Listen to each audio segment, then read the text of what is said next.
Dear listeners, thank you for your incredible support in helping our channel grow. We're aiming for 1,000 subscribers, so please support us by subscribing and helping us reach this milestone. Now let's start the story. Flashback, Ben, leaving the hospital, earlier. Elena walked back into my room and pushed a gurney which contained. I couldn't believe it and profusely complained. What the hell is that body bag doing on the gurney? She smiled at me and explained, what better way to get you out of the hospital? With all the other bodies which are being taken out of here, no one will notice you. I continued, isn't it bad luck to get into a body bag before you're dead? Elena countered, I didn't think Americans were superstitious. I laughed. Now that's the pot calling the kettle black. Russians are more superstitious than any group of people I've ever met. She grinned and challenged. So then help me get you into the body bag and prove me wrong. And I realized once again a sneaky woman had manipulated me. She zipped the bag closed and ordered, don't move and don't make any noise. I tried to come up with a smart retort, but the bag was already closed and we were rolling. I sure as hell didn't like getting in the body bag, but that wasn't the worst of it.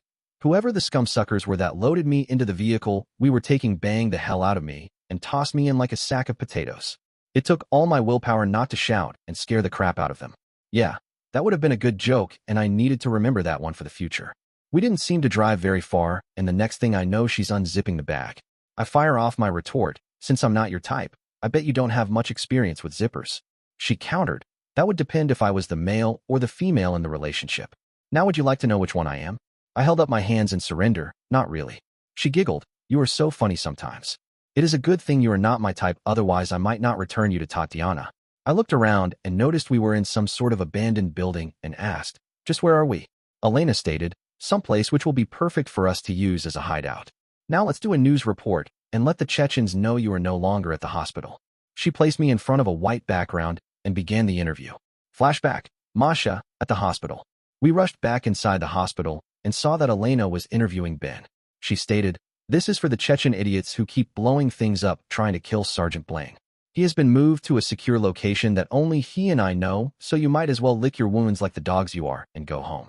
Ben added, you scumsuckers are lucky because if I had my way I would have kicked your butts again.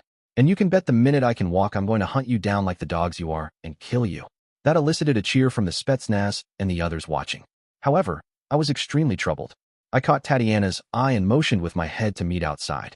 When we were outside the room, Tatiana remarked, Masha, I can't believe it. The little sucker took Ben to the Chechen hideout, where we rescued the stinky major. I concurred, yes Tatiana, you are correct. And if we recognize the location, then the Chechens will surely know where he is being kept. What should we do? I thought for a brief moment and stated, Tatiana, we must get Jack and the Spetsnaz to transport to the location, but I am not sure how to tell him. Tatiana offered, Masha, you are so in love with your fiancé, it would make it difficult. I will tell him. Flashback, Jack, at the hospital. I realized Masha was missing and asked, where the hell did Masha go? The Spetsnaz laughed and Yuri answered, Jack, you need to make sure you do not lose your Russian fiancé. She and Tatiana went outside. I swore, you sons of a bitches. Laugh it up and you won't get invited to the wedding. That shut them the hell up. From what I had heard of Russian weddings, there were many days of massive drinking, since they feared my threat. I walked outside and saw Masha and Tatiana. I could tell that Masha was troubled. I walked up to them and asked, well, something must be really bad if I don't get a kiss from my fiancé. Masha pressed herself against me, gave me a hell of a kiss, pulled away and said, Tatiana knows where Elena took Ben, and I'm concerned that if she knows the location then the Chechens will also know. This was serious shit. I questioned, Tatiana, where are they? She answered, I believe they are in a partially destroyed church. My grandmother and I have been there before. I ordered, follow me. We need to get the Spetsnaz moving on this. We ran back inside the hospital. Flashback, Ben, out of the frying pan. Son of a bitch. Some scumsuckers are firing at the church. How in the hell did they find us? I'm glad I kept an AK with me, but I have a serious problem with ammunition supply. I roll to a window, realize we're in a partially destroyed Orthodox church, and begin returning fire. Elena worthlessly remarks, I don't know how they found us. I order, that doesn't matter. See if you can find me any more magazines for this AK, and make sure to keep down while you're doing it. I sure as hell don't want to have to take care of my nurse. She answers, yes, sir. I fire some more and yell after her. I'm not a sir. I work for a living. Near as I can figure, we have. No, we're totally screwed. There are more scumsuckers after us than I have rounds to kill them with. Elena runs back and breathlessly asks, will these help? I looked and she had a whole bag full of magazines with another bag full of. Hell yeah? This evens the odds, and in fact we just might live. Flashback, Jack, at the hospital. We ran into the hospital, and I told Yuri, Tatiana knows where Ben is, and if she knows the Chechens might know. Yuri commanded, tell me immediately. Tatiana said, there's an old abandoned Orthodox church on the edge of town. I believe Ben is there. Yuri stated, I am going to tell the captain. I looked at the women, then declared, I can't wait for these scumsuckers. I'm leaving right now. Masha and Tatiana said, we are coming with you. I complained, like hell you are, it could be dangerous. Tatiana smiled and reminded me, well, you do not know where it is, so you at least must take me.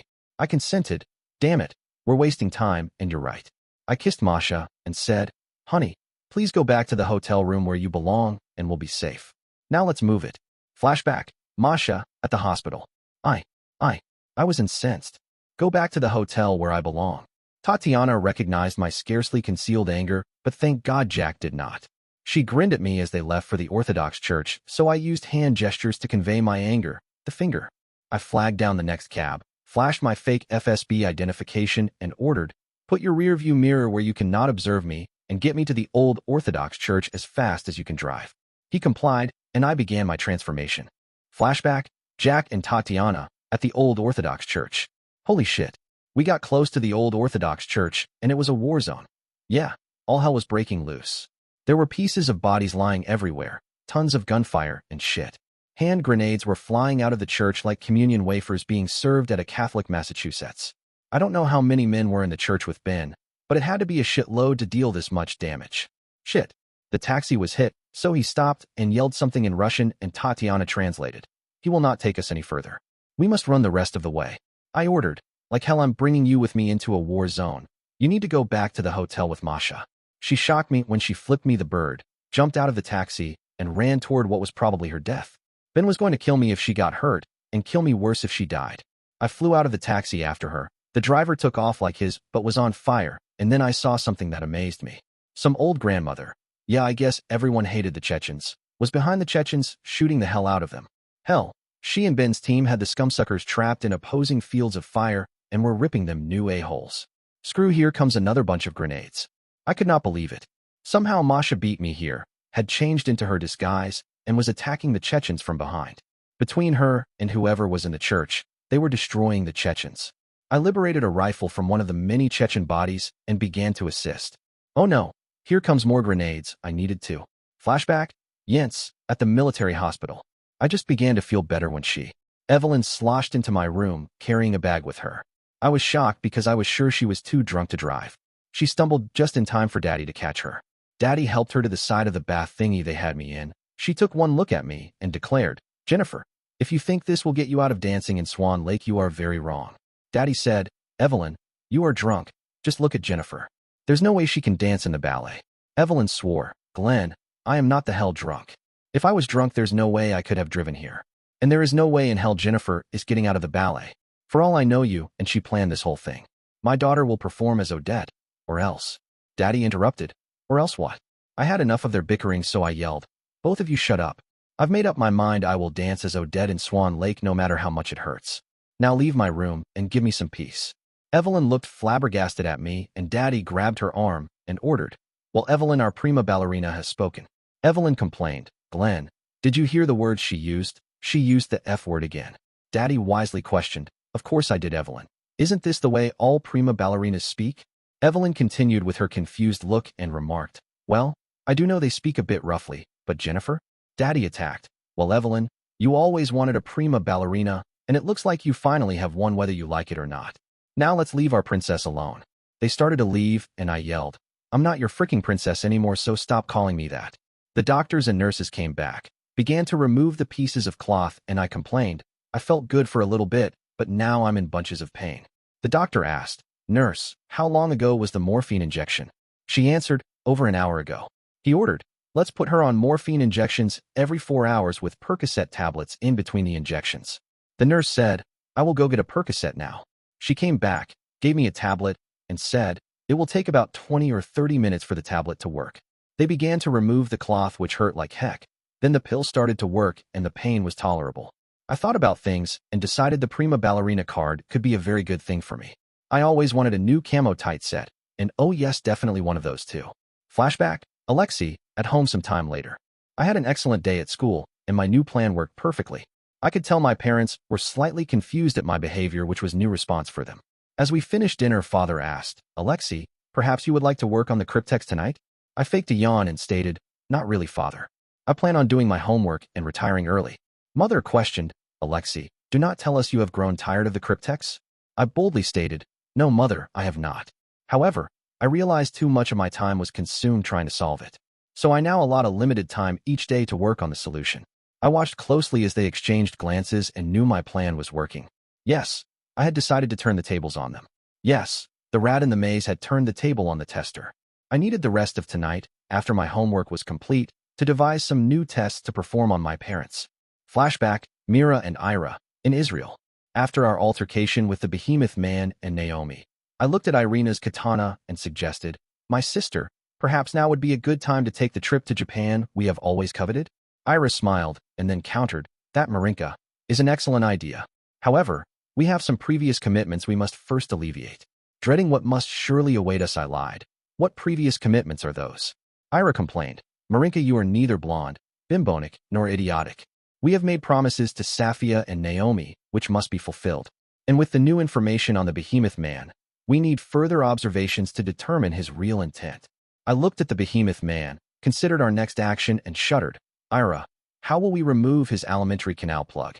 Ira proposed a solution with a very long cord. "It will leave a huge mess. However, that will be Naomi's task to resolve." We carefully attached a long cord to the behemoth's man alimentary canal plug, translocated a great distance across the room, pulled the cord, and unfortunately extricated the aforementioned alimentary canal plug. Flashback, Todd, on the island, in the cave. The Komodo dragon stopped just out of reach, raised on its hind legs to attack, and then fell dead at my feet. I noticed 3 arrows sticking out of the scumsucker's back, looked and saw the small Japanese-looking woman at the mouth of the cage with a bow in her hands. She walked toward me and said something I didn't understand.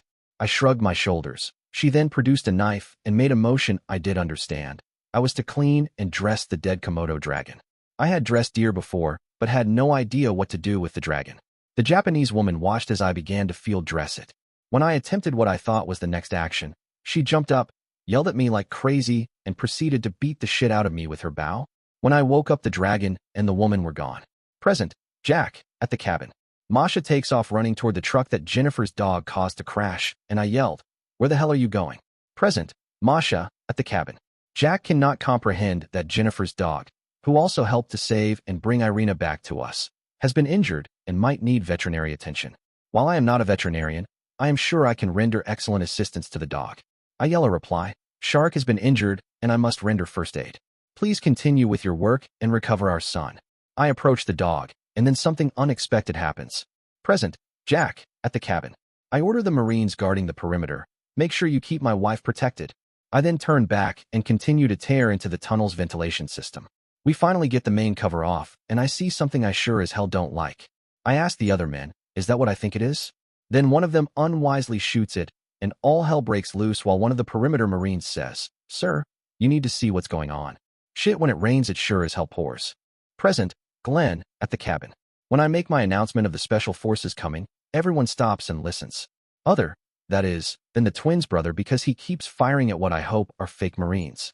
I hope the conflict is over, but once my announcement is finished, all hell breaks loose again. But this time it's worse.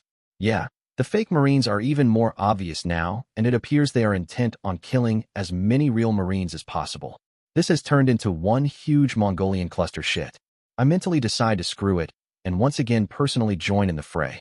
Present, Linus, rescuing the survivors. I don't think Glenn's announcement had the effect he hoped for. I'm sure he hoped the fake Marines would take off, but instead they seem even more intent on. Now that's interesting. It seems like one person has garnered the attention of most of the fake Marines. And whoever he is, he's kicking their butt. I continue the rescue effort, but I can't believe what the hell I find. Present, Mira and Alexei, at the cabin. I arrive at Todd and my sister's position and shield Todd's corporeal self with my body while he continues to work on my sister Ira. He pauses slightly and signs. Who the hell is keeping the fake Marines busy? Whoever they are, I owe them a beer. I reply, Alexei seems to have discovered some new abilities of which we were not cognizant. He is our new benefactor. What transpired to injure my sister? He pauses again, holds up a large spoon and signs. It looks like Mabel's spoon became an almost lethal projectile. It was embedded deeply into her back. Todd slumps and falls to the ground, and then I realize that it is now my duty to save them both. My sister Mira arrived at Todd and my other sister Ira's location while I do my best to kill the charlatan Marines. It has become easier because I have attracted the attention of most of them, so they are now facing and firing at me. I note that Todd falls to the ground, and my sister Mira takes over the medical duties. I double my resolve to keep the charlatan Marines from harming Mira. Present, Zarika, halfway house. The terrible man orders, "Take off your clothes for a body cavity search." I resist. "You can go to hell. I will never take my clothes off for you." He laughs. "Good. I like it when you fight me. I can't wait to see that firm little body of yours." He walks toward me, begins to grab me, so I kick him in the crotch as hard as I can. I know I should have used some of the moves Ben taught me, but this seemed better for the occasion. He lets out a long moan and falls to the floor. I run to the door, but find it's locked. However, I find a baseball bat by the door, grab it, run back to the terrible man, and beat him several times with it. Then I pick up a chair, throw it through the window. I use the baseball bat to break out the rest of the glass, jump through the window, and run toward the woods. Present, Yasmin, the hospital. I continue to tease the evil nurse and say, in Farsi, "Lashi, piece of shit." The nurse yells, "You little bitch, you have quite the mouth on you. Just for that we will see how you like it when I don't give you any pain medication." I swear more, "To go Cordy. Go eat shit." The nurse gives me an evil grin and says, "Okay, two can play this game." She leaves, comes back with a syringe, injects it into my IV and threatens, "Let's see how you like this." It takes about 10 minutes, then I am in more pain than I have ever felt in my life. I begin to cry as the bad nurse evilly laughs. "Now how about an apology?" I glare at her through my tears and answer, "Karjenda, Donkey 304. She answers, "Okay, we will restrain you to the bed and see what you have to say in an hour." Some bad nursemen come into the room, put straps on the bed and strap me down, and then leave. The pain increases until I can hardly stand it, and then something terribly unthinkable happens. Present, Ben, on the road. I'm still pissed off that Stacy tricked me, then I make a decision, pull out my cell phone, and look at it. Yosemite Sam asks, "What are you doing?" I answer, "I'm trying to figure out if I want to use my last burner phone for calling the Truth Network to refute Stacy's claim." Fearless Freep states, "Well, I'm not so sure that you can refute what seems to be the truth." I complain, "Truth hell. I was tricked, and that means it's not true." Yosemite Sam pushes her 2 cents worth. "I'm not sure being tricked doesn't mean it's not true. After all, didn't our president trick everyone to get into office?" Fearless Freep adds, "Hell, not just the president. Every politician does that, but I think this should be interesting. Honey, give him one of our burner cell phones." Yosemite Sam asks for confirmation. "Ben, are you sure you want to make this phone call?" I affirm, "Hell yes I do. I need to set the record straight." They hand me a phone, and I make the call. Present, Samantha and Stacy, on the road. My phone rings, I answer it, and it's the station. I quickly motion to Stacy, cover the mouthpiece, and whisper, "Stacy, it's Ben on the phone." Stacy smiles and says, "Put it on speaker." I put it on the speaker and hear, "What the hell sort of report was that?" I never gave Stacy a spanking she didn't deserve. I try and get him to dig the hole deeper. "So, you admit to pulling down Stacy's panties and spanking her?" Ben affirms, "Hell yes. She kept covering me with her rifle." Present, Ben, on the road. Samantha taunts, "And you never thought she might actually like the spankings?" I answered, "Hell no. Who would like being spanked?" Then I hear, "Hello, Ben. I for one enjoyed your spankings. You really didn't think I was such a dumb blonde that I couldn't learn to stop covering you with my rifle, did you?" Hell, it was Stacy, and I really put my foot in it now. I quickly think and counter, "Well, you were green as hell." Stacy laughs. "Ben, you know I wasn't as green as I was young. I especially love the times you spanked me with your bare hand. Just the thought of your strong hand on my bare." I quickly hang up the phone while Yosemite Sam and Fearless Freep burst into laughter. Yosemite Sam laughs. "You realize they fooled you again, don't you?" I complain, "I never spanked her with my bare hand." Fearless Freep counters, "It doesn't matter now because the whole world will believe otherwise." I get ready to say more when a new report comes on. Present, Samantha and Stacy, on the road. Ben hangs up the phone, however the station keeps my line open and requests, "Samantha, do an opening for this report." I smile and begin, "Hello America, Samantha Stevens with an updated report. Ben Blaine was intrigued by my report earlier tonight and called into the station. Here is the recording we made of the phone conversation." They play back the whole conversation, including the last part after Ben hung up. The recording ends with Stacy saying, "Just the thought of your strong hand on my bare bottom still makes me tingle." The report finishes as Stacy and I giggle like crazy. Present, Ben, on the road. The damn report finishes, and son of a bitch. Fearless Freep is laughing so hard he can barely drive, and Yosemite Sam is worse. She's laughing so hard she can't breathe. It's worse than ever now. I whine, the whole world will think I'm some sort of perv. Yosemite says, I tried to warn you. Fearless Freep gives his opinion. Hell, Ben, you're wrong about that. The whole world is going to think of how lucky you were. I'm sure most of the men in world would give their left nut to be able to pull down Stacy Summers' panties and spank her bare butt. Yosemite Sam adds, but I would worry like hell now about your groupies. Once they hear this report, they're going to line up to be spanked by you. I'm depressed as hell and grumble. Great, that is all that I need. You need to stop and drop me off here.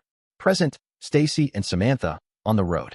Once we're through with our giggling over the phone conversation with Ben, we head to the truck with the horse trailer, and I ask Samantha, are you ready to head to Ben's cabin? Samantha asks, do you know where his cabin is located? Bill walks up and states, yes, Miss Stevens, we do, and I entered the address into the truck's GPS. Here are the 2 men who will be traveling with you. I have drivers for the other vehicles, and the rest of the team is waiting here for a helicopter. We did verify the report.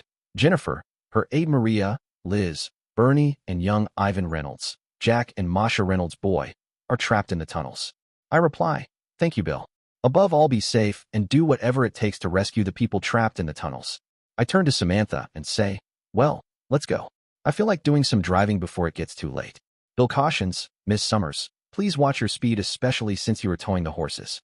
I think for a moment, then make a better decision. Present, Liz, in the tunnels. There are 2 big explosions, one from each end of the tunnel. Bernie looks at me and says, Liz, I think we're trapped in the tunnels. I nod my head. I think you're right, Bernie. Do you think Jens has an escape plan for this? He shakes his head. I doubt it. Hell, who would ever think we would be trapped in the tunnels? We hear a noise. He walks over to the door, slowly inches it partly open, then gently closes it. He looks at me and explains. Present, Jens, in the tunnels. It doesn't take a rocket scientist to realize we've been trapped in the tunnels. Yeah, the scumbsuckers blew up both entrances. Maria looks at me and asks, Jens, tell me that you planned for this and have an emergency escape tunnel? I reply, hell no, Maria, I didn't plan for this. There is no escape tunnel. I never dreamed that we'd have even half the issues we've had, but I do plan on making some major changes. I think for a moment and continue. However, we do need to make sure the tunnels are clear. Maria queries, can't you use this security system of yours to see who's in the tunnels? I angrily snap, yeah, I could if Todd hadn't locked me out of my own damn system. She continues to irritate me. Well, couldn't you just hack it? I thought you had some mad hacking skills. I reply, yeah, I do and I could try. However, depending on what Todd did to the system, if it thinks it's trying to be hacked, it could again retaliate. She scoffs, retaliate, how? What could it do to us that is worse than what we're experiencing right now? I answer, oh, perhaps fill the tunnels with gas or worse. Maria finally relents and orders, okay, Jens, let's get some better weapons, and then you follow me as we clear the tunnels. I demand, who died and made you the boss? She declares, stop arguing with me. You know it's my job to keep you safe. I decide that for now she is right. We carefully head to the vault with our sidearms drawn and arrive without incident. I open the vault. We gear up and begin to sweep the tunnels. Present, Byron, Inga, and Tom. It's raining hell on the narcotic lord. I answer the phone and say, yeah, Tom. He replies, okay, Byron, here's what's really going on. Inga and I are going in to get the scumsucker by ourselves because I am sick of these other guys getting in the way. I decide a little chain yanking is in order, the day that Tom would work with a woman. I thought I would never live to see that. Inga adds, I heard that and I will kick that wrinkled old butt of yours when we are done. I laugh and tease, only if you kiss it when you're finished. So how do you plan on keeping the others from following you? Tom laughs. Hell, they are all back there licking their wounds and are thankful as hell that we're doing this. I question, and what do you see as our part? Tom requests, you are our eyes. I want to know if things change in the compound. I continue, what about cover fire? He laughs, hell, if you want to keep firing that damn shoulder cannon of yours, feel free. Just make sure one of you doesn't shoot us when we get closer to the compound. With that order, we continue to fire at the compound. Flashback, Ben, out of the frying pan. Earlier before the others arrived. If Elena was my type, I could have kissed the hell out of her. Not only did she find more than enough AK mags to fight a small war, which it looked like we were in, she found a crap load of F1 Russian hand grenades, nicknamed Lamanka, lemon-like, because of its shape. Old as hell but still potent and in use in many countries. I said, this is great. Did you find anything else? She replied, just more magazines and grenades. I ordered, keep bringing as many as you can up here. I grabbed 2 handfuls of grenades, rolled up to the window, and, Hell yes, the stupid scumsuckers had advanced too close. I pulled the pin on one, let he handle flip, and threw with all my might. It blew the hell out of one of the scumsuckers. I continued with the rest until the scumsuckers beat a hasty retreat out of range of my hand grenade fusillade, which then gave me the opportunity to shoot the scumsuckers with the AK. They annoyingly kept up the fire on the church. I sure as hell didn't know why, because these walls were so thick a round wouldn't penetrate. I picked up a grenade, tossed it in my hand a few times, and came up with a hell of an idea. Elena ran up with more supplies and I asked, "Do you know what a baseball bat is?" She replied, "Yes, it is a special stick used for playing baseball." "Why do you ask?" I ordered, "See if you can find something that looks like a baseball bat." I watched out the window, waited until one of the scumsuckers rose up, then I fired at them with the AK. This wasn't the most accurate weapon, so many of my shots were misses, but it held them off. Then they decided to charge all at once. I picked them off with the AK, and when they got in range, opened up a can of real whoop, but on them with the hand grenades. The charge was short-lived as they skulked back out of range. Elena ran up with stick that looked like a tree branch. The weight and length were close enough, so I grasped it, swung it, and liked the way it felt. Elena asked, "What are you going to do with that branch?" I answered, "I once watched a movie called The Punisher where he used a baseball bat to send a grenade back at the person who threw it at him. I think by using this stick I can extend the range of the hand grenades." She looked scared and expressed some concern. "Don't you think the grenade might blow up if you hit it with the stick?" I laughed and said, "Hell, you live every day, but you only die once." Author's note: the world likes to say, "Why, well, oh, you only live once." But that's not true. You should live every day, and yodo, you only die once. I pulled the pin on the grenade, chucked it up into the air, and swung for the proverbial fence.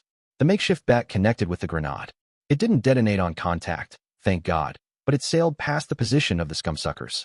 I looked at Elena and remarked, "This would go a hell of a lot faster if you pitched these to me." She asked, "How do I do that?" I had her practice a few times with rocks until she got the hang of it. Then we were on the attack again, and it was a hell of a lot faster than I could do it myself. I pulled back a bit on the power and watched with satisfaction as the grenades bounced around the scumsuckers. They jumped up to retreat, and I ordered, "Fall to the floor and cover your ears." She complied, and I fired at the backs of the cowardly scumsuckers with my AK. When I stopped firing, she jumped up and questioned, "What now?" I ordered more of the same, and we kept it up until they were out of the range of my improvised baseball bat grenade chucker. Flashback: Jack, at the old Orthodox church. Whoever the scumsucker was throwing the grenades had a hell of an arm, but terrible aim. They should have only been able to throw the grenades about 30 to 40 meters, and hell, we were back close to 100 meters, and we were still too close. But the grenades were falling all over the place. Well, they would get lucky once in a while and blow up some terror, but most of the time, they just blew the hell out of everything but the terrors. I looked over at the grandmother, and she was kicking butt. I figured out she was keeping the Chechen scumsuckers from flanking the church. I decided that sounded like a good plan, so I helped her out. Then the grenades started, but with a different effect this time. All I could do was duck and hope they missed me.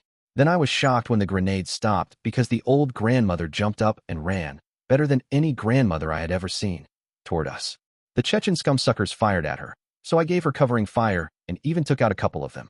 Flashback: Masha, at the old Orthodox church. I arrived at the church in the middle of a huge battle. I was not sure who was in the church, but they were using hand grenades to their ultimate advantage to hold off the attacking forces. In fact, it was almost textbook. However, one thing bothered me. They were able to launch the grenades an extreme distance. I say launch because before the first grenade hit the ground, there was some sort of funny-sounding crack. I noticed Jack and Tatiana had arrived, but I wondered where the rest of the Spetsnaz were.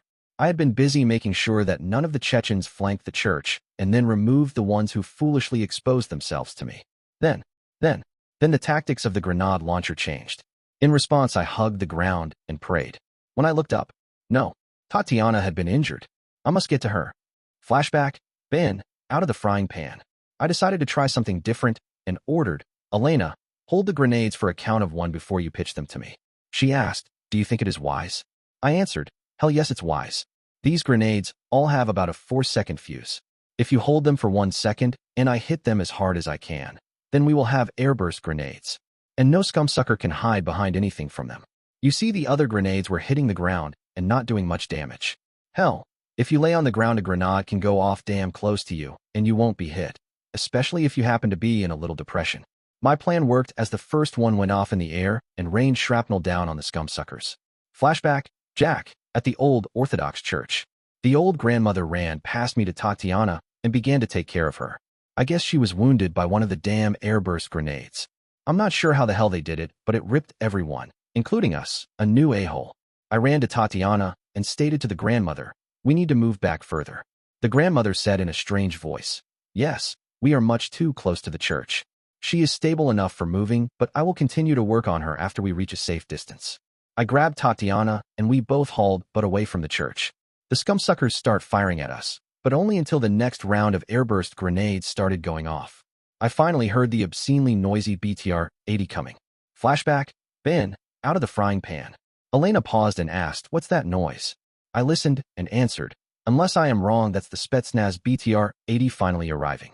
I launched one more round of airburst grenades, and then something really bad happened.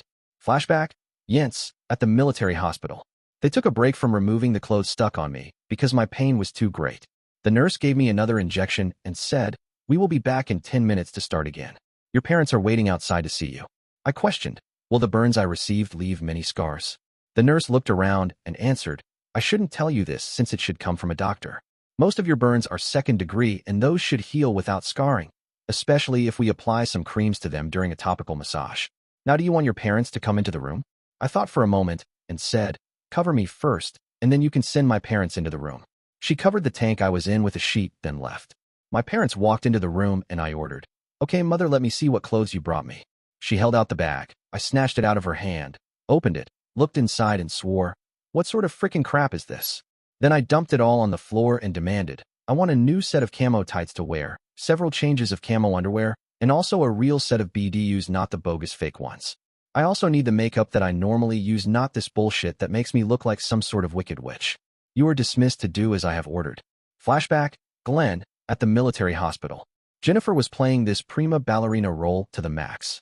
After Jennifer's orders, I could tell Evelyn was ready to explode, so I hauled her out into the hallway before she let loose. That little bitch.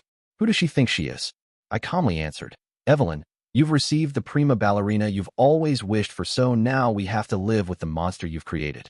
I would suggest you get her the clothes she demanded while I head to the base and see if I can come up with some BDUs that will fit her." Evelyn worried me when she said, "If she doesn't start showing me some respect, then I will find some way to get even with her." Jennifer's ballet teacher showed up and tearfully asked, "I heard Jennifer was injured. Will she still be able to perform in Swan Lake?"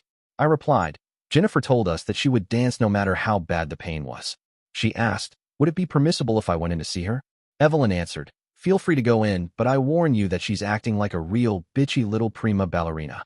The ballet teacher responded, "Oh, but she has every right to behave like that. If you had seen her dance, it was, well, the best Odette I have ever seen anywhere." As the teacher and a bunch of medical people entered her room, I looked at Evelyn and she grumped, "I will believe that when I see it." I stated, "Well, I'm heading out to get the BDUs and I would suggest you go shopping for the list Jennifer gave you. And don't forget to stop by home and pick up her makeup." Evelyn complained, "Now don't you start on me too, or—" I interrupted her, "Sorry, my love, but we need to get going." And I left before she started on me. When I got around a few corners, I had to stop and laugh. Flashback, Alexei, at home some time later. I finished my homework, took a shower, and then went to bed to analyze today's occurrences. I was very happy with the results of my tests today. My parents were totally confused by the changes in my behavior, so I was certain they would spend several hours tonight trying to uncover the reason for my actions today. And it was simple for me. All I did was change my actions and responses to the tests performed on me. I feigned boredom, sadness, and indifference. As I lay on my bed, I devised some new reactions for tomorrow's series of tests. However, I still secretly wanted to work on the cryptex, but to do that would defeat the effect of today's tests on my parents. Flashback, Mira and Ira, in Israel. The removal of the behemoth man's alimentary canal plug was worse than words could express. It released massively noxious fumes into the air, geysered the room with a massive vodka feces slurry, which explosively reached to the ceiling. I looked at Irinka and commanded, "Run." However, she was already ahead of me. Mira and I translocated into the hallway, then slammed and locked the door. I looked at her and opined, "I feel as if I need a complete cleansing in robust antiseptics." Marinka replied, "I have never observed such a massive discharge in my life, and if I never see such an occurrence again, it will be too recent." I agreed heart-wholly with her sentiment. In addition, I certified that we both need a complete cleansing to remove the noxious odors which still cling to our corporeal selves. I questioned, "What about our clothes?" Marinka answered, "We will need to liberate some of Naomi's clothes while we cleanse ours." There was rapid banging on the door to the behemoth man's dormitory, and we heard a frantic Naomi bray, "Let me out of here. It is a huge mess in here." I informed her, "Naomi, we have performed our duty. Now it is your duty to cleanse the mess." She brayed, "But it is more than one person can clean. Please send in some of the others to help."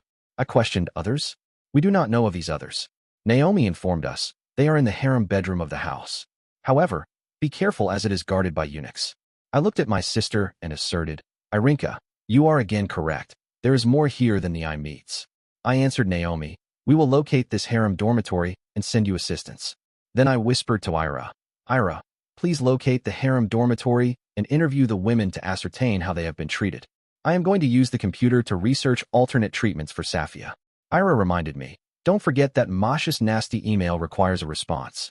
I had indeed forgotten the matter, so I questioned, "Ira, what did she say to upset you so?"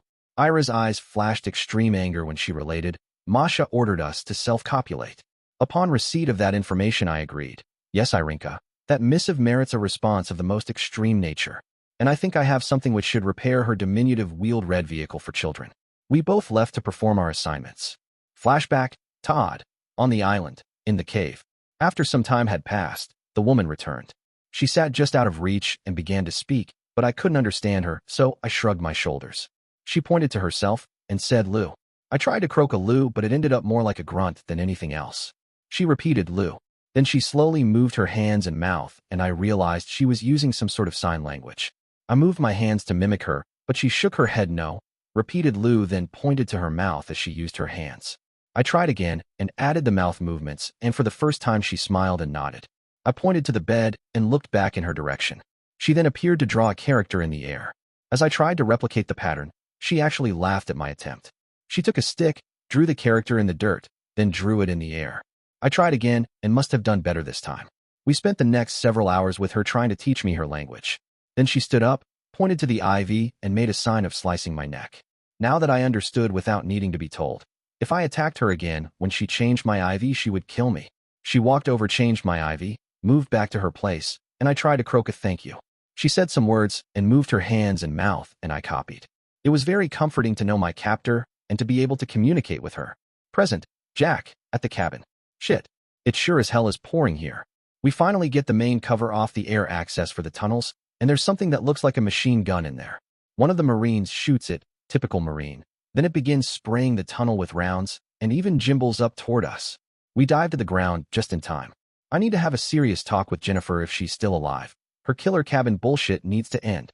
Then one of the perimeter Marines states, "Sir, you need to see what's going on." I roll over and see that the Fox and Masha are in a standoff. I take an aim at the Fox, then Masha looks toward me, and I can't believe it. Present, Masha, at the cabin.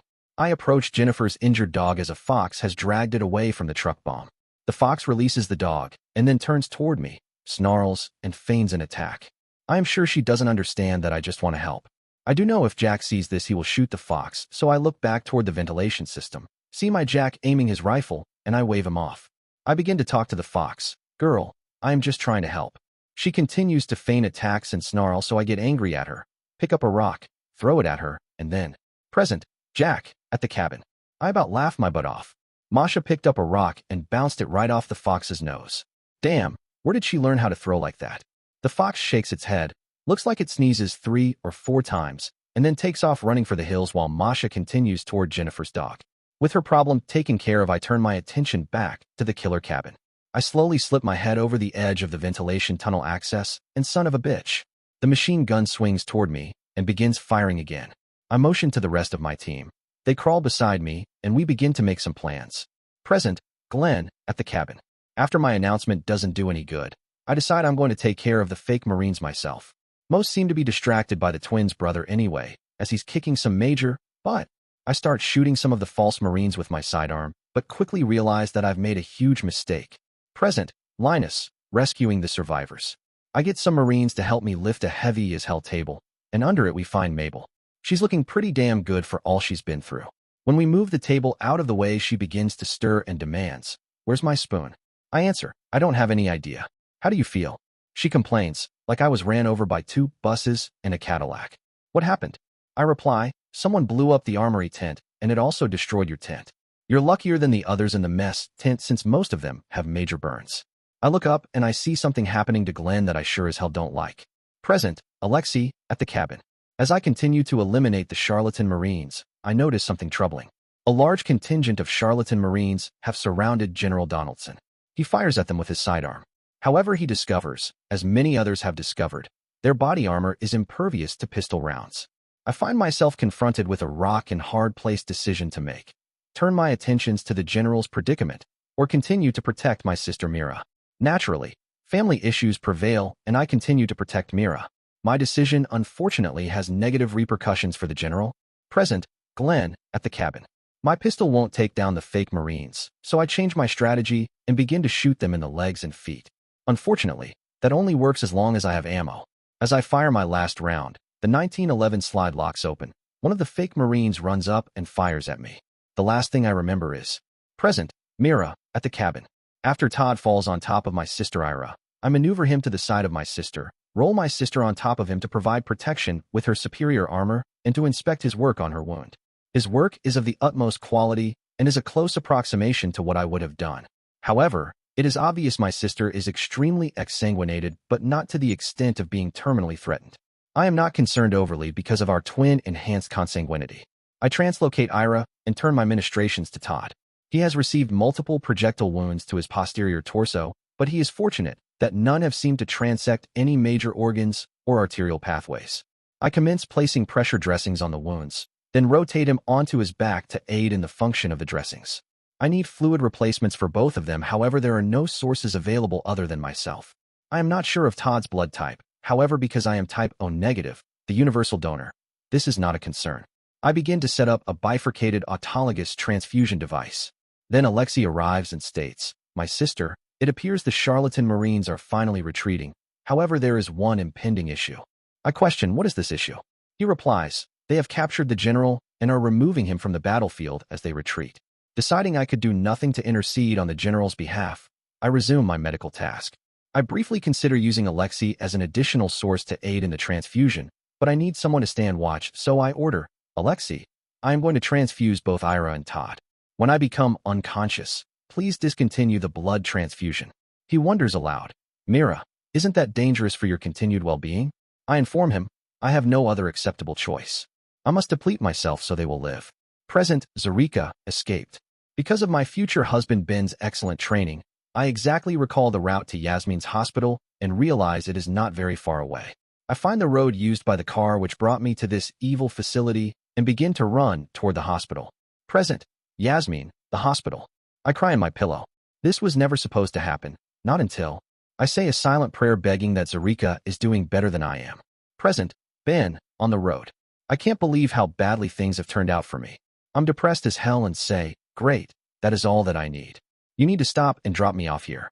Fearless Freak comments, "If that's what you want, that's what we'll do. But I would warn you that we have 3 or 4 carloads of groupies following us. If we drop you off, then you will need to deal with them." Yosemite Sam adds, "You can bet they all know about you spanking Stacy and are going to expect you to do the same to them." I think and whine, "I don't know. It might be better to take my chances with them." Fearless Freak suggests, "Listen, I know you're pissed, but we didn't have anything to do with it. In fact, we tried to stop you from calling. Now why don't you sit back and enjoy the ride until we reach Albuquerque?" Yosemite Sam reminds me, "Don't forget, destiny is waiting there for you." I think to myself, this is great. And all that I need is some half-baked, psycho, hippie chick that thinks she's some sort of bullshit shaman. Present, Stacy and Samantha, on the road. I look at Bill and decide, Bill, Samantha, and I are taking the helicopter with you. I want to get to the cabin site as quickly as possible. Bill answers, "I wondered when you would figure that out. That's why I have 2 helicopters coming." I reply, "Bill, that's one thing I always like about you. You anticipate what I'm going to do. Now I need to go say goodbye to Patches and Bo. Come on, Samantha. Wow, we're going to take a chopper to Ben's cabin site. This will be great because then I can cover the rescue of Jennifer Donaldson and Liz Morgan. Even though I am Stacy's friend, I am still a reporter and I need to do my job." I got huge ratings on the phone interview between Ben and Stacy, and the first meeting of Jennifer and Stacy might even be better. I secretly hope Stacy kicks her butt. We walk to the horse trailer and go inside. Stacy hugs Patches and explains, "Patches, Samantha, and I are going to be gone for a little while, but we will be together again soon." She then hugs Bo and says, "Okay, big boy, you need to take care of Patches until we're together again." Bo snorts and nods his head, so I question, Did he understand what you said? Stacy answers. Well, Ben seemed to think he understood many things, and I'm not going to question Ben. I hear the sound of approaching choppers and get excited about our trip. On our way to the choppers, Stacy surprises me with what she says. She tells me, Sam, I'm not going to let it become a media circus when I meet Jennifer. We are simply going there to help, and once we're done, we're leaving. I question, what about finding Ben? She answers, well, he will certainly be there, but I'm not sure we will ever see him, let alone meet him. The only way we will see him is if he decides he wants us to see him. I scoff. Stacy, you must be teasing me. Don't tell me that we won't be able to find or see Ben. No one is that good. I laugh. Hell, Sam, you need to do some reading on the parts of Ben's service record that haven't been redacted, lost, or just deleted. He is indeed that good, and maybe even better. You tell me, did you or your Mossad death squad ever see Ben? I complain. Hey, they weren't my Mossad death squad. Stacy unfortunately reminds me. Well, you were traveling with them, but didn't research them well enough. I hang my head and agree. Yes, Stacy, you're right. I didn't do my job correctly. I pause while mentally beating myself up, look at her and declare, you are so sneaky. This is your way of challenging me to do further research on Ben. She reaches inside her valise, pulls out a huge stack of manila folders, hands them to me, and explains, no, I don't want you to research just Ben. These are files on Ben, Jennifer, Liz, Bernie, and yes, even me. I question, and the sources of these personal records? Stacy smiles and states, some sources are legal, and some I would have to kill you if I told you where the information came from. I look at her and wonder if she's teasing, but unfortunately I can't read her face. Then we both get a surprise. Present, Ben, on the road. I look at the road and the phone poles are going by so fast they look like a picket fence. Then I decide to check the speedometer. I comment, you must be running empty to be going this fast? Fearless Freep answers, yeah, you're the only load we're carrying. I complain, thanks a hell of a lot. So now I'm relegated to being cargo. Yosemite Sam adds, but we've never had more important cargo than you. I ask for a bit more information. So at this rate, when will we be in Albuquerque? Fearless Freep estimates, a couple hours, give or take. I ask, give or take what? He replies, whether I give a flying shit enough to even slow down if the Smokies try to stop me. Yosemite Sam adds, and the smart money is that my man don't take no shit off the Smokies. Changing the subject, I ask, so, do you have any more information about what went on at the cabin? Yosemite smiles and says, I told you, honey. Fearless Freep feigns a complaint. Damn, she bet me you would want to see the news reports. I innocently ask, so what did you lose? Fearless Freep blushes as he evades giving an answer, you don't want to know. And I decide that if it made him blush, I sure as hell don't want to know. Yosemite Sam says, I have the broadcast on our DVR, so where do you want to start? I demand, what the hell is a DVR? She answers, damn, you really are a technology dinosaur. DVR stands for digital video recorder. It's sort of like a videotape recorder except like it says, it's digital. I naively question, so why the hell not just use a videotape recorder? Yosemite Sam slaps her forehead. Fearless Freep laughs, and she explains, because you can record it all to a computer hard drive. I shrug my shoulders in my ignorance. So then you have to switch hard drives instead of tapes? Fearless Freep continues laughing while she explains, hell no. One hard drive can hold hundreds to thousands of shows. I'll tell you what, the TV up here sucks compared to the widescreen TV in the sleeper. Come on in the back and let me show you how it works. I get uncomfortable and balk. I'm not sure that's such a good idea. Yosemite Sam demands, why the hell not? I look down at the floor and mumble, well, I'm a man and you're a woman and that's a bed back there. Yosemite Sam answers, oh yeah, I forgot you're terrified of sex. I vociferously complain, I'm not terrified of sex. Then thank God I remember something. But if I am to continue to be the trucker's angel, I must remain celibate and shun all appearances of impropriety. Fearless Freep says, he's right, honey. If he's uncomfortable being back there with you, why don't we stop for a moment and I will show him how to use it? I agree. That sounds good to me. Fearless Freep pulls the truck to the side of the road and puts on the parking brake. We both hop into the sleeper. He hands me a remote that looks like it could control a nuclear submarine, and I complain. What the hell is this? There's no way in hell I can learn all these buttons. Fearless Freep laughs. Hell, if I can operate this, you certainly can learn how to run it. Let me show you. He spends a few minutes and I decide it's not as intimidating as it looks. He moves to a directory and asks, where do you want to start?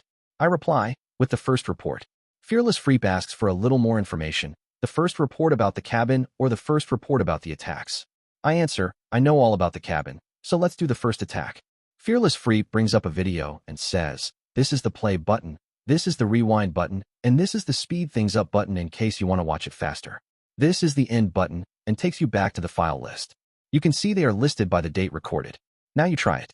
I highlight the first file, press play, and begin to watch the report. Fearless Freep climbs back into the driver's seat, starts the truck moving, and Yosemite Sam warns, "Be careful where you go on the DVR. We have our homemade sex tapes recorded on it." I promise, don't the hell worry, I'm not leaving this directory. The more reports I watch, the more pissed I become. Some scumsucker is going to pay for this. Present, Liz, in the tunnels. Bernie slowly closes the door and whispers, "Liz, someone is in the tunnel." I quietly question, "Did they look like a Marine?" He continues to whisper, "Yeah, but they were acting sort of strange. They had a rifle and acted like they were hunting for someone." I softly swear, "I bet they are a fake Marine and are looking for Yets." Ivan whispers, "Many bad men try to hurt Mommy. I want Mommy." I try to comfort him. "Ivan, we will get you to your mother soon, but you need to be quiet." "Do you know how to be quiet?" Ivan whispers, "Yes, I know quiet game very well. Papa taught me good and well." I look at Bernie and ask, "Do we have any weapons?" He shakes his head. "Sorry, Liz, I didn't think about bringing any with me." Present, Jens, in the tunnels. Maria is taking the lead as we begin to clear the tunnels and asks, "So how do we know once we clear an area that it remains clear?" I answer, "Without the security system, the only thing I can think of is opening or closing the doors." Maria suggests, "Since most of the doors are closed, I would suggest that we open the doors." It makes sense to me, I agree. We continue clearing the tunnels, and then.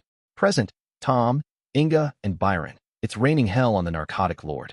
I'm impressed with Inga's skills. It's almost like she has a sixth sense about the traps. And she sure as hell was right, because there are more traps than Cater had pills. Most of them we bypass, but several of them are such that she figures ways to trip them safely. I could have used the hell out of her in Nam. We continue to hear the 50s crack over our head. Then I get a call. "Tom, this is the team leader. What is your status?" I reply, "We've run into about 100 traps." Inga interrupts, "Actually, it was 37. I continue, "Well, it felt like 100 traps. We bypassed some of them, but made sure to mark the trail before and after the traps. We are approaching the compound now, and I will notify you when it's safe to bring the team up." When he's gone into questions, "Tom, why did you lie to him?" I answer, "Because I sure as hell don't want them up here things up." Inga teases, "I thought it might be because you like working with me, because I sure don't mind working under you." I complain, "Cut that shit out. I'm too old for you." She continues, "Oh, I didn't know you were impotent. Sorry if I insulted you." I begin to complain when the soil moves under my foot and goes click. Flashback, Ben, another frying pan. Just when I thought we were going to be safe, mostly because I heard the Spetsnaz BTR-80 approach. Rounds were fired at us from behind, and one even hit my chair. Son of a bitch. The scumsuckers had flanked us. I ordered, "Elena, find some place to hide while I take care of these scumsuckers." I spun my wheelchair, rolled toward a bag of mags and grenades, scooped them up off the floor, and put them in my lap. I gave the chair another good push. These scumsuckers couldn't hit their own, but with both hands if it was moving. Reached down, then pulled a pin on the grenade and threw it in the general vicinity of the scumsuckers. Next, I raised my AK and began to blast the hell out of the area. Flashback, Jack, at the old Orthodox church. I fired at the Chechen terrors as they began to run from the BTR-80. Just as I began to relax, all hell started to break loose from inside the church. I said to the old grandmother, "Shit, some of them must have flanked the church. I need to get my butt inside and help them." She confirmed, "Yes, that is the only logical assumption." I hauled butt toward the church, but I couldn't help the feeling that grandmother's voice. Well, it sounded strangely familiar. I sure hoped that Ben's team understood that I was Spetsnaz and was there to help. Otherwise, this was going to end up badly. Flashback, Ben, another frying pan. Elena yelled, "Ben, someone is running toward the church. What should I do?" I asked, "Did you find any more AKs?" She replied, "No, we only have the one you were using." I considered having her toss some grenades at them, but quickly decided against it. She might accidentally blow us all to hell. Rolling back toward the window, I took a quick look and exclaimed, "Hell, that's Jack." The old man finally showed up to help. With that threat handled, I turned my attention to the enemies holed up in the abandoned church. The fact that they were using a sacred place for cover only fueled my anger. They were hiding like rats in the shadows, but I could roughly pinpoint their positions based on the echoes of their gunfire. Without hesitation, I launched a barrage of grenades to flush them out and take them down. Flashback, Jack, at the old Orthodox church. Once again, someone was going apeshit with the grenades. When I finally meet Ben's team, I'm going to buy all of them a bottle or two of vodka. I reached the church, jumped through what's left of the window, rolled behind a pew, then assessed the area of operation. Hell, I saw Ben's cute little nurse hiding like a little mouse, and screw me, Ben was the only other guy in here. He's rolling around like crazy in his wheelchair, firing his AK toward what I can only guess is where the scumsuckers are holed up and chucking grenades at them in between the AK fire.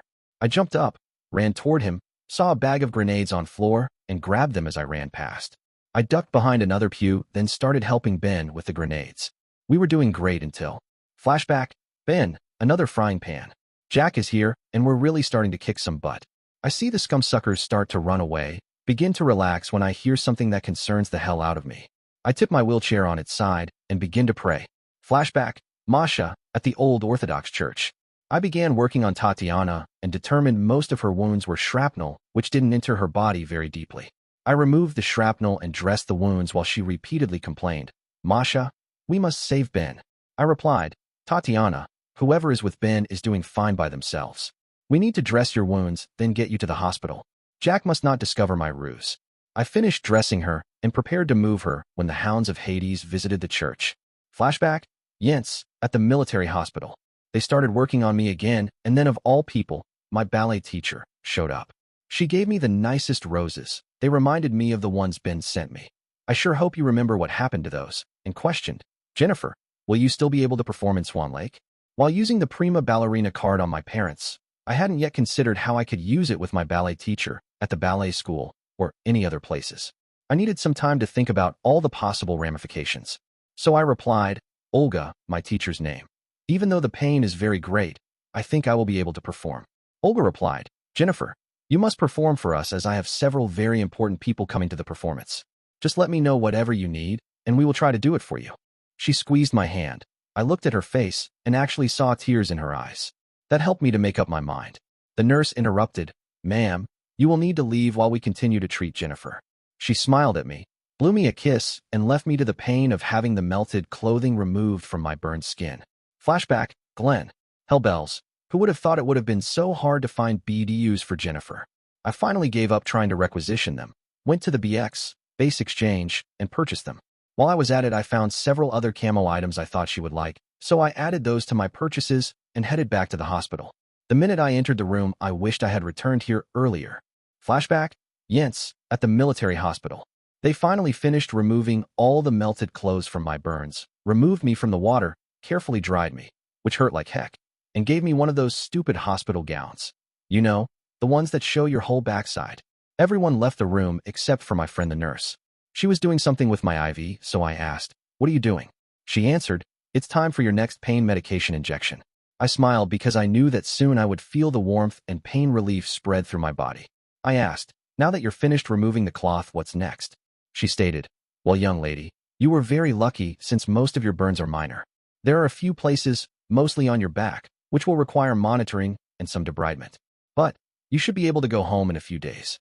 Evelyn, once again drunk, walked into the room, heard the nurse's comment, and demanded, Like hell is my daughter going to spend any more time in this hospital? She's just gold bricking and needs to get home and practice her ballet. My friend the nurse countered, Ms. Donaldson, I can assure you that your daughter is not gold bricking. Her injuries are real, and she needs to stay here for several days until the doctors release her.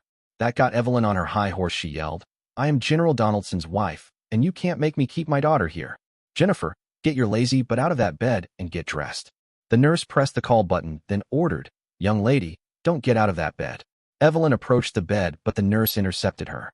She and Evelyn started physically fighting.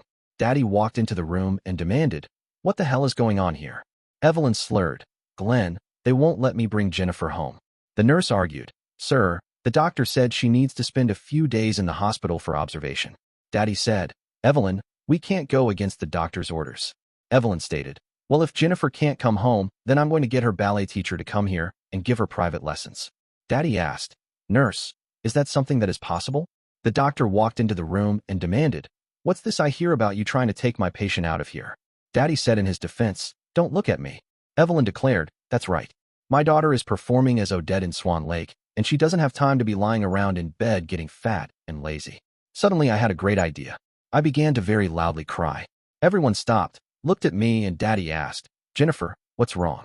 I sobbed. Mother called me fat and lazy. Now, I don't even want to dance in that stupid ballet. Evelyn shouted, What? I never called you fat and lazy. And you are going to dance no matter what. My so-called friend the nurse ignored my crying and asked, Doctor, Ms. Donaldson wondered if Jennifer's ballet instructor could come here to give Jennifer private lessons, and I was just thinking the other children in the ward might find it entertaining. I continued to sob, but it had little effect. The doctor answered, "That's an excellent idea and might motivate the other children to move around more." Daddy asked, "Well, Evelyn, does that satisfy you?" Evelyn stated, "Yes. All I wanted was to make sure Jennifer didn't miss any practices." I sobbed, "What about me?" Daddy ordered, "Everyone leave the room. I would like to have a few words with my daughter." After they left, Daddy looked at me then laughed. "Jennifer, that was the worst fake crying performance you have ever given. Now, your mother and I have cut you a lot of slack on this prima ballerina bullshit. But just remember, if you try to use it too much, it's going to backfire on you, and this was a prime example." I looked down at the bed and answered, "Yes, sir, I understand, and I will do better." He called Mother back in. She handed me a bag, and I was shocked. It had everything I asked for, and even more. I smiled and said, "Thank you very much, Mother. Even though I didn't ask in a proper manner, you brought me all I asked for, and even more." Daddy handed me a bag. I opened it, and inside were real BDUs and some other cool camo things. I added, "And Daddy, these are the best, thank you." Flashback, Alexei, at the laboratory school. Today's plan worked to perfection. I spent all day acting bored, which is very hard to do when you are not actually bored, made purposeful mistakes on many of the assignments my parents gave me, and took extra time to finish assignments which I could have easily finished more quickly. Mid-afternoon, my parents escorted me to the infirmary. Father said to the medical doctors, "We are concerned that our son might be ill and request that he be given the full battery of tests." The medical doctor began performing the tests on me, which effectively ended my schooling for the day. Of course, the medical doctor found no issues. My parents took me home, and while Mother prepared dinner, Father questioned, "Alexei, what seemed to be your problem today?" I added more fuel to the fire when I lied. "Father, I do not know what you mean. Would you please explain your question?" He brought out my assignments, showed them to me, and stated, "Son, you made many mistakes today, and the time to complete many of your assignments was substandard. Since we know you have no medical issues, we must determine if you are having psychological problems." I looked at my father and lied. "Sorry, sir. I am very tired tonight, and if you don't mind, I would like to go to sleep." Father exclaimed, "But son, you have not eaten yet, and you know how important it is to eat properly." I relented. "Very well, Father. I will attempt to stay awake and eat dinner." Father suggested, "Why don't you work on the cryptex while waiting for dinner?" I countered, "Father, I would prefer to watch the television." He gasped, "Alexei, you know we forbid watching the television at night." I thought, more like you forbid it at all times. Mother served dinner. I picked at my food, and then I did something which totally shocked them. Flashback, AITA, in Israel. I located the harem dormitory without difficulty, and upon my arrival, I verified that Naomi was correct. There were posted guards. The largest Nubian guard confronted me. "Are you a new concubine for the master?" I deceitfully questioned. I might possibly be so described. "What does the master do with his concubines?" The guard acquired the visual units of the other guards and laughed. "This concubine does not know her duty. Perhaps we should teach her?" I counter-questioned. "I was led to believe that you are eunuchs and unable to perform such training." He dropped his pants to reveal a fully functional training tool at readiness and stated, "What the master does not know will not hurt him. Now come here, concubine. Kneel in front of me, and I will teach you that your first duty as a concubine is to the guards." The other eunuchs dropped their pants and displayed the same erectile condition as the first eunuch. It was fortunate for me, and very unfortunate for them, that they did not oculate the existence of my katana. With quick and deft moves, I emasculated the eunuch guards by severing their training tools. As they lie writhing on terra firma, I advised, "Now, you are more completely adapted to your service than other eunuchs." I was then surprised and accosted by the women in the harem dormitory. Flashback, Mira, in Israel. I acquired Naomi's computer, on which I previously disabled the screensaver and associated password before I left.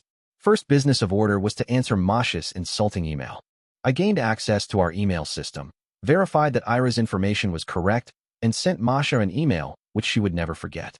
Then I began exhaustive research into Safia's request and was pleased with my discoveries. I printed multitudinous pages and departed to see how my sister's quest had proceeded. Flashback, Ira, in Israel. Yes, I was aggressively accosted by the female members of the harem dormitory. They even touched my corporeal self until I extricated my bodice from their ministrations and ordered, "Cease and desist from your annoying adulation." One of them replied, "But you have saved us from the guards, and we wanted to show you our gratitude." I stated, "Verbal gratitude would be more appreciated than the overt physical demonstrations you are now pursuing." Another stated, She is right. We need to direct our physical attention toward the guards. With that, the women unleashed terrible tantrums upon the injured guards. Flashback, Mira, in Israel. My tympanic units detected the sound of a battle. I rushed toward the cacophony, rounded the corner, and observed my sister Ira, standing to the side while many women flagellated several bloody masses reposing on terra firma. I silently approached and touched her on the shoulder. She spun with wrath in her eyes while I laughed and stated, "Tag, it you are." Her wrath subsided as rapidly as it arose. However, I could tell she was still agitated. She stuck out her tongue and declared, "You possess good fortune that I did not injure you." I smiled and reminded her, "No, you are my sister and would never injure me." "What are the bloody masses residing on terra firma?" Ira replied, "The corpus remanentis of the former eunuch guards."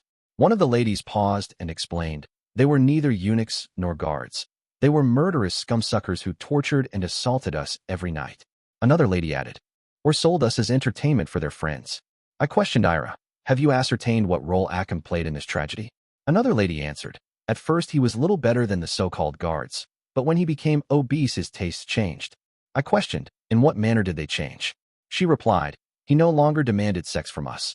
Instead, he wanted us to dance in the nude." Another lady interrupted, "Don't forget the times he had us perform sex on one another." Ira gained my ocular units, and I finally comprehended the cause of her agitation. Yes, unlike me, my sister did not like others invading her private space, and these women must have violated it earlier. Ira questioned, "Do you still wish to heal Achim of his hormone imbalance?" With that, all the women stopped their guarded flagellation and oculated me with fearful looks. One of the women pleaded, "Please do not restore him to what he was." Another added, "Yes, he is much better behaved now." I thought for a moment and declared, Flashback, Todd, on the island, in the cave. I guessed the time of communication was over as Lou waved to me, headed to the bed, and climbed in. I rattled my chains, and she looked at me while I moved my arms like I wanted to be released. She shook her head, but at least brought me a blanket. I curled up in the blanket and watched Lou as she drifted off to sleep. I wondered what the hell this island was, and what the hell they had done to her. But more than that, I wondered how she escaped, and if she was the one who destroyed everything else in the compound. Present, Liz, in the tunnels. What the hell? We hear what sounds like machine gun fire, but it's far away. Bernie says, "Liz, it sounds like it's coming from the air vent." I wonder aloud. I guess they are still having a hell of a battle with the fake Marines. It stops for a short time, and then we hear another short burst. Bernie suggests, "It might be a good thing that we're trapped down here, since it's probably safer than being outside." Ivan whispers, "You two not good at quiet game, I winning." I decide that out of the mouth of babes. So I smile at Bernie and put my finger up to my lips. We hear someone yell in the hallway, then hear obvious gunfire. I creep to the door, open it, and oh hell no. Present, Jens, in the tunnels. We continue making sure the rooms are clear when Maria questions, "Jens, what the hell is that noise? It sounds like a machine gun." I answer, "That's because it is a machine gun. I have an autonomous machine gun guarding the ventilation system." Maria exclaims, "What? A mechanical machine gun guarding the ventilation system? What were you thinking?" I defend myself. "Hey, at the time it seemed like a good idea. But it does let us know someone is trying to get to us using the ventilation system. Come on, let's get to the equipment room where the ventilation ducts are." Present, Maria, in the tunnels. More often than not, I really wonder about my princess boss's sanity. Who in their right mind would have some sort of mechanical machine gun guarding the ventilation system? But I have a bigger problem right now. Jens takes off like her, but is on fire, runs past me and around the next corner, and I yell, "Hey, what about making sure the tunnels are clear?" I take off after her, but before I even reach the corner, there's more gunfire. Present, Jack, at the cabin. I look at the three Marines helping me and ask, "Okay, I'm open for suggestions on how the hell to take care of this killer machine gun." One of the Marines gives a typical Marine response. I say we frag the hell out of it. I shake my head and argue, "Well, if we did that and collapsed the ventilation shaft, then how the hell would we get into the tunnels?" I don't want the typical Marines blow at hell and back again response. I want you guys to use the brains God gave you and think outside the box. One of the Marines peeks over the edge of the ventilation shaft. The machine gun takes a second or two and then fires as he ducks just in time. He grins at me and says, "I sort of have an idea, but it's kind of half-baked." Present, Masha, at the cabin. I get to Jennifer's dog and begin to do my assessment. It's obvious from the angle of one of its legs that the leg has a fracture. He begins to wake, and I know I need to do something to keep him still. So I think about what I have in my purse, and I finally remember that ketamine has been successfully used for veterinary purposes. I pet the dog's head and speak to him. Remain calm, and I will take care of you. I withdraw a syringe. Guess at the dose of ketamine for a dog of his size. If anything, I hope to err on the low side. Pull the skin on the back of his neck and inject what I hope is the correct dose. Then I begin to pet him to keep him calm. I look closer at him and realize he bears a remarkable resemblance to Sharik in the famous Russian movie, see, Heart of a Dog, based on Mikhail Bulgakov's famous anti-communist story. My thoughts are interrupted by tremendous shouting and machine gun fire. I turn, look back toward Jack, and can't believe my eyes. Present, Linus, rescuing the survivors. We hear a hell of a lot of yelling, cheering, and machine gun fire. I look and see it's coming from Jack's team at the ventilation shaft. I blink my eyes 3 or 4 times because I can't believe what I'm seeing. Present, Mira and Alexei, at the cabin. As my blood begins to replenish Todd and Ira's bodies, I hear an extreme aggregate of loud vocalizations and automatic weapon discharges, so I worry that new attacks are forthcoming. I slowly rise, oculate something unbelievable, and question, Alexei, please tell me I am not hallucinating. I confirm for my sister, Mira, your eyes are not deceiving you. Something very interesting is occurring at the ventilation shaft. Present, Jack, at the cabin. This is about the craziest idea I've ever heard, but it just might work. The 4 of us position ourselves at equal distances around the ventilation duct, then slowly raise up one after another. The killer machine gun follows and rotates to the last motion detected. We duck back down, meet again, and I say, this idea is crazy enough that it might just work. So who the hell is going to be our cowboy? The Marine who came up with the idea says, well, it's my idea, so I think that's my job. I strip off my Nomex, fire-resistant material made by DuPont.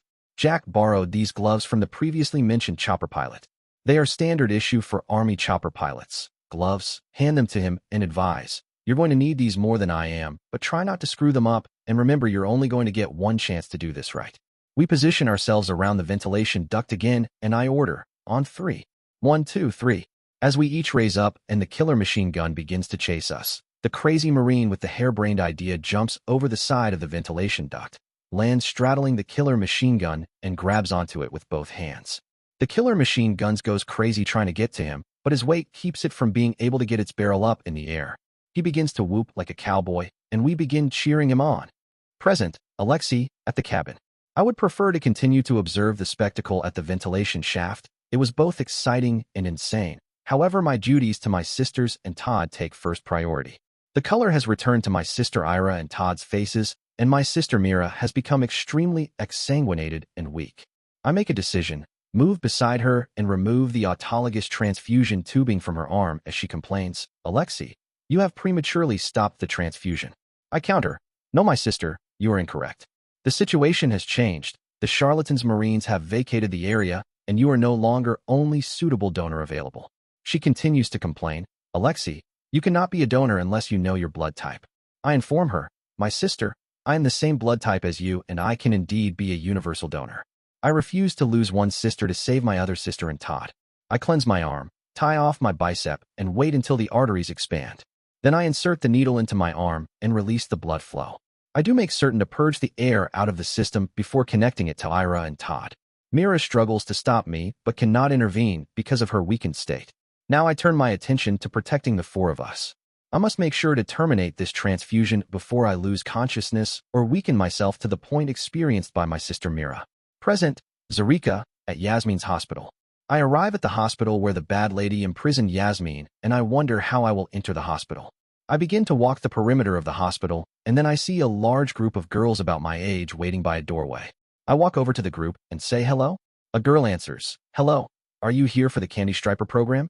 I do not know what the Candy Striper program is, but I consider it might be my way to enter the hospital, so I reply, yes, I am. Is that what all of you are waiting for? The girl says, my name is Linda, and yes, we are all here for the Candy Striper program. OMG, what happened to your arm? To protect my mission, I lie. My name is Jennifer, and I was doing some gymnastic exercises when I broke it. Linda replies, OMG, don't tell me you're a gymnast. No wonder you have such a nice body. I wished I had a thigh gap like yours. I'm not exactly sure what she means, so I smile and answer, thank you. Then the door opens, and a nurse says, time for your orientation, please follow me. We go inside, follow the nurse into what looked like a schoolroom, and take our seats as the teaching begins. I can't wait to get out of here, find Yasmin, and escape. Present, Yasmin, the hospital. I press my call button, hoping the bad nurse will come and give me something for my pain, when one of the bad nurse men comes in and says, don't you know better than to bother us? I guess I need to teach you another lesson. Then he does it to me again. Present, Ben, on the road. I've seen about as many news reports of what went on at the cabin as I can stomach. The worst was watching what the killer bees did to the wildlife. I sure as hell hope that Anastasia the fox survived. I yell up front, I'm done back here, and I'm coming back up front. I begin to move up front.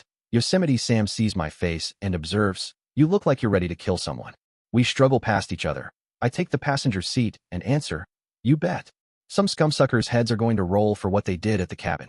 She replies, Confucius said, before you embark on a journey of revenge, dig 2 graves. I give her a grave look and reply, Confucius should have said, Neca eos omnes. Deus suas agneset. Fearless Freep laughs and adds, I didn't know Confucius spoke Latin. Yosemite Sam questions, what does that mean? I reply, kill them all, God will recognize his own. Fearless Freep adds, hell boy, revenge ain't no way to live your life. You'll go off half-cocked and get yourself killed. I explain how I work. That all depends on how you handle the revenge. For me, I take it deep down inside of me until it becomes a part of me. It's what keeps me warm and gives me a reason to live. The truck begins to slow, so I question, what now? Yosemite Sam points, it's time you meet destiny. I look out the windshield, and it looks like I was right with my earlier thoughts. Present, Stacy and Samantha, on the road. We are walking to the helicopter when I hear a familiar noise, so I turn and run towards him. I'm surprised by her movement and comment, Stacy, your pet bear has somehow found us. Stacy runs to him, gives him a big hug, and the bear yowls in what I can assume is happiness. I walk up and question, are we bringing your bear on the chopper? She turns and explains, no, a helicopter is no place for a bear. He's going to ride in the horse trailer with Patches and Bo. It's just like he understood her and heads to the horse trailer and makes himself comfortable. Stacy walks over to the drivers and orders, you take damn good care of my horses and this bear. The bear's name is Wojciech and he's smarter than the average bear. I giggle and Stacy asks, what's so funny? I continue to giggle. That line was from Yogi Bear. Hey, if he's Yogi that makes you boo-boo. I give Samantha a dirty look and complain, well if I'm boo-boo, you must be Yaki Doodle. Samantha complains, hey boo-boo, why do I get a minor role as a duck? I grin and answer, well you are a reporter so the name Yaki fits you? Come on Yaki, let's get to Ben's cabin. We board the chopper and I decide I like the fact that Wojciech found us. With him helping us we might actually find and see Ben. I look at Samantha and suggest, don't you have some research to complete? She opens up Manila a folder and begins to read. I look out the windows and say a prayer that we will meet Ben again. Present, Ben, on the road. Yeah, my worst fears might be realized. If there was ever a crunchy granola-looking chick, it's the woman for whom we are stopping. Yosemite Sam identifies her as Destiny. Her hair is so blonde it's practically white and reaches her waist. She has on a long flowing buckskin dress. As we get closer I see she's wearing moccasin boots and carrying a backpack. I scoff, if this is my destiny, I think I would rather be dead. Yosemite Sam gasps, Ben, you can't be serious. I quip, serious as a heart attack. Fearless Freep stops the truck, then he and Yosemite Sam get out and greet her with group hugs, of course. They head back to the truck, Fearless takes the driver's seat. Yosemite Sam slips back into the sleeper, and the bitch decides to sit beside me in the passenger seat. I uncomfortably squirm to the console between the seat and she laughs. Ben, I'm not going to bite you. Then she pats the seat beside her. I decline. No thank you. I'm fine sitting right where I am. She smiles at me and says, have it your way. I answer, I always do. I think, if she's lucky, she's going to last about 5 minutes at the cabin before the special forces nail her. She laughs and then stuns me by saying, present, Tom, Inga, and Byron. It's raining hell on the narcotic lord. The soil moves under my foot. Goes click and Inga curses, Tom, don't tell me you stepped on a landmine. I swear, I sure as hell did. You keep going while I take care of this problem. There is no way in Hades that I'm going to let Tom take care of this problem by himself. I slowly retrace my steps toward him and inform him, Tom, we both know that I can defuse this faster than you can by yourself. Besides, what's the old saying, 2 is 1, and Tom finishes, yeah I know, and 1 is none. But there's no way in hell I'm going to let you help me with this. I laugh. You're not in any place to argue right now, so shut up and let me help you. Besides, I'm going to need you to watch but when we get to the compound. I again complain. That's cover your, but not watch your butt. If you come any closer, I will. Inga interrupts and taunts. You will what? Shoot me? She's already reached me, bends down with a flashlight, takes out her knife, and carefully begins to probe the dirt around my foot. Flashback, Jack, at the old Orthodox church. Hell's bells. Ben tipped his wheelchair on the side, and I recognized the sound that prompted him to do it.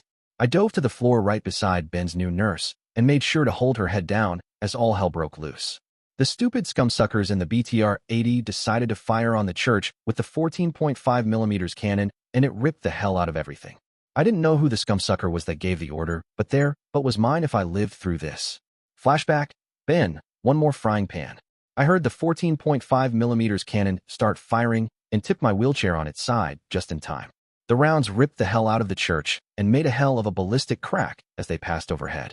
It was impressive that even after penetrating the wall, most of them were still supersonic and made me dream of having a rifle that fired that round. I hunkered down behind some shit and hoped like hell I didn't get hit. Flashback, Masha, at the old Orthodox church. I could not believe that the idiots in the BTR-80 opened fire on the church with the 14.5mm machine gun. Didn't they realize that our troops were inside? Tatiana yelled. Why the hell are they firing at our troops? Instead of providing a rhetorical reply, I was occupied looking for something to make them stop. Flashback, Jack, at the old Orthodox church. Son of a bitch. That hurts like hell. The rounds were blasting through the church walls and peppered us with sharp as hell pieces of the wall. I yelled to Elena, we need to crawl further away from the wall. Stay low like me. We crawled like crazy toward Ben, got close to him, and the fool was grinning like crazy. I asked, have you lost the rest of your mind? He yelled back, hell no. I was just thinking how great it would be to have a sniper rifle in this caliber. Hell, it would blow the 50s away. I complained. Well, now I'm certain you have lost your mind. They are trying to kill us. He stated, as if hell they could. Because of the height of the BTR-80, if they fire low enough to hit us, they will probably hit the floor and it will deflect the round upwards and over us.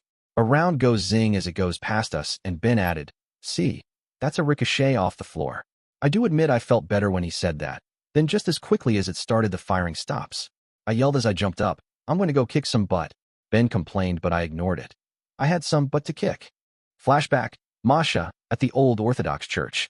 I tore off part of Tatiana's white skirt, tied it to my rifle by using the bayonet, and began to wave the flag like crazy. Finally, the firing stopped. Tatiana stood up, shook her fist at the BTR-80, and began to swear at them. I grabbed her arm and declared, we need to get you to the hospital. We took off running just in time, because then the idiots in the BTR-80 did something even more idiotic. Flashback, Ben, one more frying pan. I complained, Jack, you need to stay down. But the old fart was already up and running when we heard a whomp. Elena looked at me and questioned, Ben, what was that? I answered, unless I'm wrong, they are firing gas rounds into the church. Hurry and get me up, and let's see if we can get out of here while we can still see. I was shocked at how quickly she moved. She had my chair up, but then said, Ben, your chair is ruined. Can you walk? I looked at it and immediately saw she was right. Not only was one of the wheels destroyed, the top frame was busted to shit. I answered, I'm willing to try, but I will need help. She was strong as hell for such a small woman. She got under my left side, and we slowly moved toward the back of the church as the tear gas started to fill the church. Flashback, Jack, at the old Orthodox church. Those scumsuckers didn't know when to stop. They gassed the church. I continued moving in the same direction, toward the window, ran into the wall, moved my way to the left, finally found the window, and dove outside. I coughed and hacked like crazy until my vision and lungs cleared.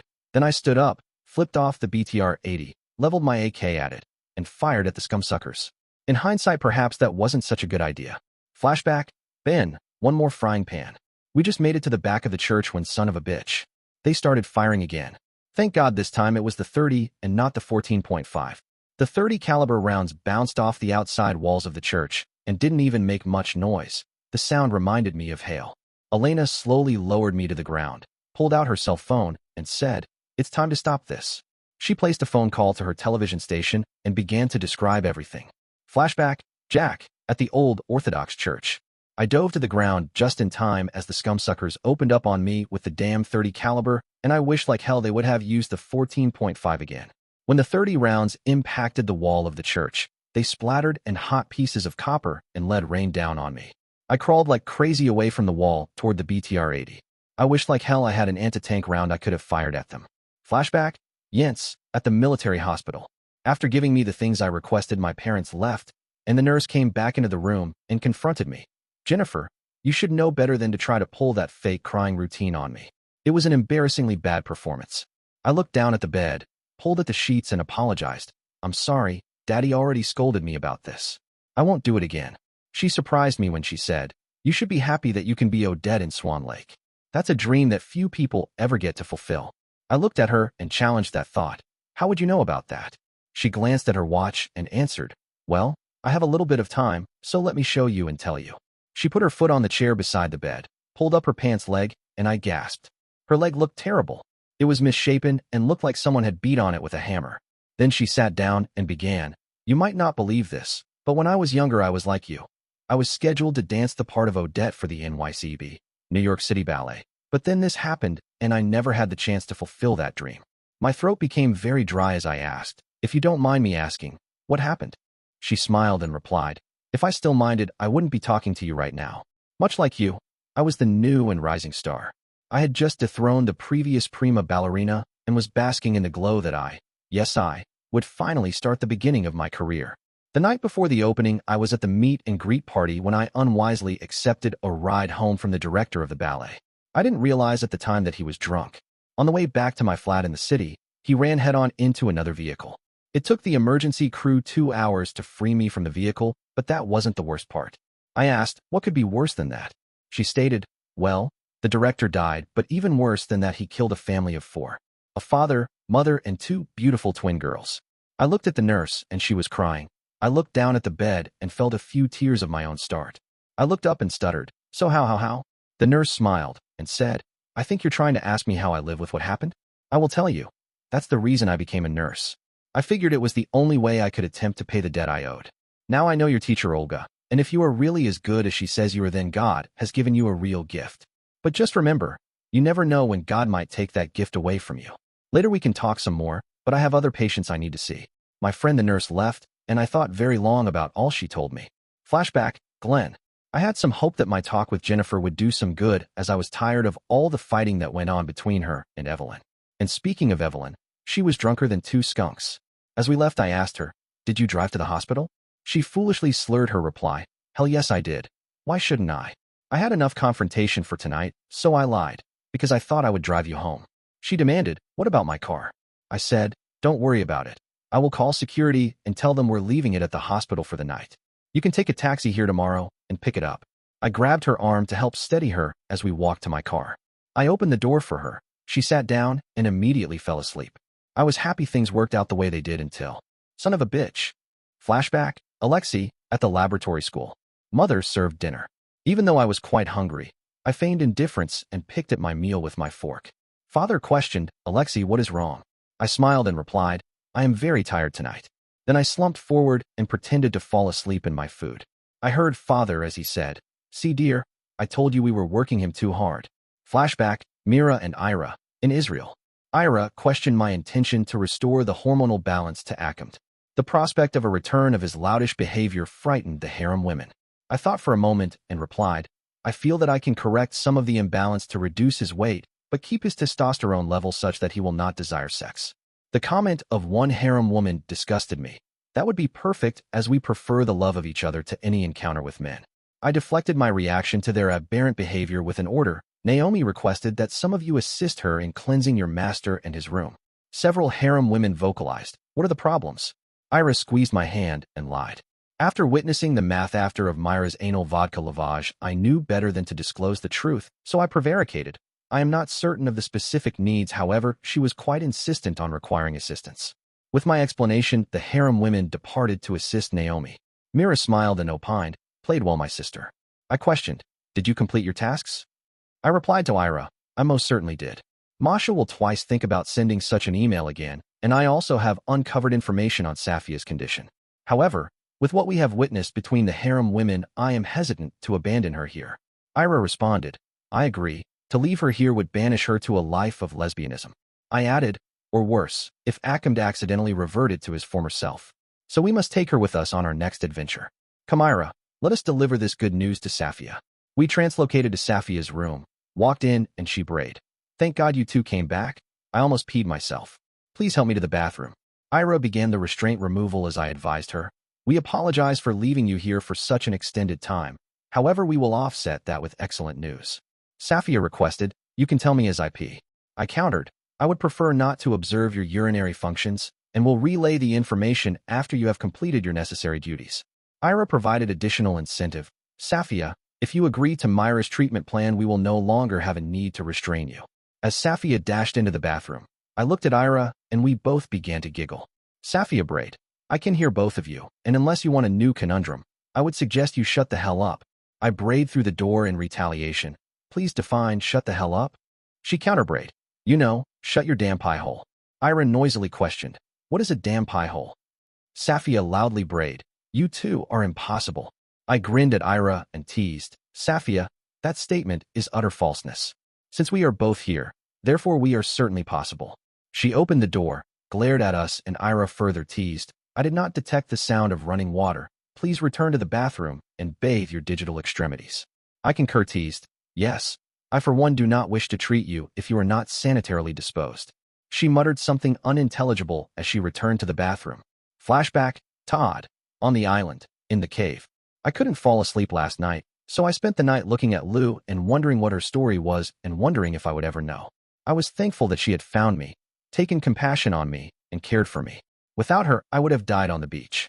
She certainly had some impressive skills. Hell, she kicked my butt so fast I didn't know what was happening, and that hadn't been done in a very long time. I finally drifted off, but woke up with a start when I heard a noise. I opened my eyes and Lou was up and moving around. She stirred up what seemed to be a never-ending fire, put some water in a big pot, and hung it over the fire. She went outside for what I could only assume were her morning duties, then came back inside. I made motions that I also needed to perform my morning duties. She approached, motioned again that she would kill me if I tried anything, unlocked the chain that held my leg shackles to the floor, and lead me outside. It was a bit embarrassing that she kept me on a leash, but I needed to go badly enough that I couldn't complain. When I was done, she took me back inside and locked my leg shackle chain back to the floor. The water was boiling. She poured some into 2 smaller pots and brought one over by me with a rag. She moved back to the other side of the room, stripped, and began to wash herself. I admired her body, but noticed the many scars, mostly on her back, but also on her front. She caught me watching her and actually blushed. Then she held her nose and pointed to me. I recognized it meant I stunk, so I stripped and began to wash myself. I did catch her watching me some. When I was finished, she handed me some different clothes. I tried them on. They were small, but I was able to sort of fit in them. I watched as Lou made some tea, brought it over to me, and I grunted and pointed to my throat. Didn't she know I couldn't eat or drink? She motioned for me to drink, so I tried. The tea tasted terrible, but my throat seemed to relax, and I was able to swallow a little bit of it. She made a motion about my throat, but I didn't understand. I became very sleepy. Dear listeners, next part of the story will be released soon. Please share your thoughts in the comments section below, and don't forget to like, share, and subscribe.